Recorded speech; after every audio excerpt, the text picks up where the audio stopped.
Hey, what's up, you guys? WWE Fan 0599 here again, and today we're going to review Lethal Weapon 4. So, Lethal Weapon 4 stars Mel Gibson, Danny Glover, Joe Pesci, Rene Russo, Chris Rock, and Jet Li. And what this film is about, it's about when Murtaugh and Riggs have to stop this Chinese crime lord because he is using people as slaves for, doing basically dirty work and stuff. And Murtaugh and Riggs basically have to put an end to it. So, what did I think of Lethal Weapon 4? I enjoyed it. It was honestly a good ending to the series. I thought Lethal Weapon 4 was a good, fun time, honestly. It was a fun action film. So, yeah. So let's get to my positives of Lethal Weapon 4. My positives are the acting. The acting is great in this film. Of course, Mel Gibson as Riggs is always great. He is honestly my favorite thing about all these films because he is just great. He is, well, actually second favorite. I'll get to what my favorite thing is about the film in a second. But I do think Mel Gibson is great in these movies, and I really enjoy him. He's great here. He does a great job. Love Mel Gibson in this film. Danny Glover is still great. Still not too old for this, So, yeah, but Danny Glover, he was great too. I really enjoyed Danny Glover in the film. Chris Rock was funny. Man, they tried to sort of, I want to say sort of, make him like the black version of Joe Pesci's character in some ways.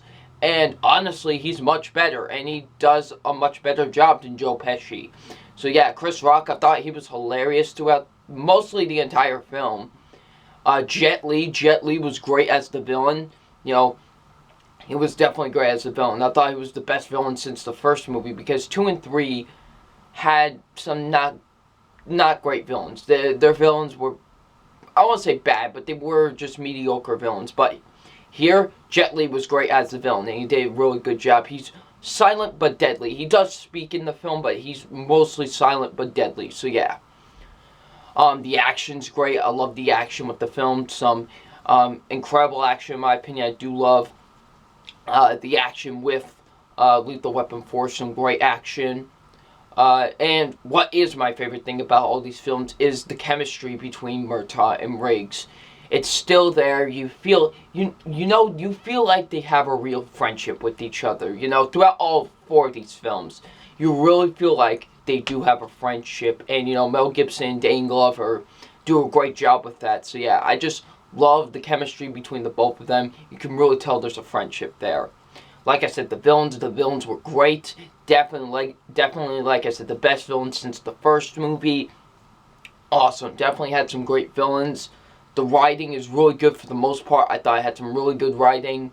Some really good writing in my opinion. The directing is great. Of course, directed by Richard Donner, who directed the other 3.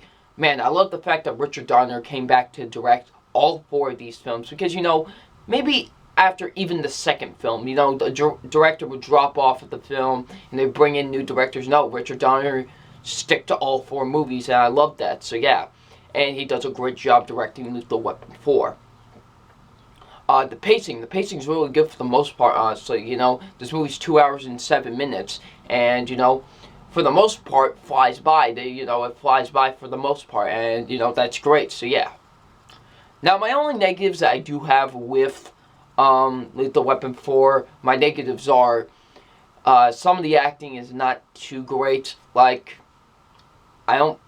I hate to do this again, but Joe Pesci, he doesn't need to be in these movies. Like, he serves nothing to me. He serves nothing to the plot and nothing to these movies, honestly. He's just there to be the bumbling goofball. That's all he's there for. And he's just not good. He is really cartoonish, just obnoxious, and really over the top. I mean, every other scene, these Murtaugh and Riggs just want to get rid of him, you know what I mean? Because he's just annoying. Like, I just don't know why they keep on bringing him back for these movies, because his character is awful. He really is. So yeah, Renee Russo, just like the third movie, she's fine. She's just alright in the movie. You know, I feel like she's just there now to just be Riggs's wife, Riggs's girlfriend. You know what I mean? So yeah. And some of the action could get underwhelming. There is some underwhelming action, I will admit, in the film. Just a few times where I thought it was underwhelming. Some iffy writing here and there. Like, I was like, that wasn't really too great. And it could get slow at moments. Like, there are moments where the film could get slow in pacing. Not to the point where I would, like, fall asleep or anything. But there were some slow moments in the, like, I would say in the middle, maybe. And I thought I could have picked up a bit more. So, yeah. But overall, guys, I think Lethal Weapon 4 is a good ending to the series. And it's a really enjoyable film. So, yeah, I enjoyed Lethal Weapon 4. So it's time for my official grade on Lethal Weapon 4. My official grade on Lethal Weapon 4 is a B. Enjoyable film. You know, like I say, good fourth installment. You know, usually the fourth installments are either okay-ish or really, really terrible. But here, it's good, and I enjoyed it. So it definitely deserves a B. Thank you guys so much for watching my reviews for all 4 of the Lethal Weapon movies. I hope you all enjoyed my reviews for the films. So, yeah, thank you guys for watching. So what did you guys think of Lethal Weapon 4? Leave in the comment section below. I'm WWE Fan 0599, and we'll see you out later. Peace.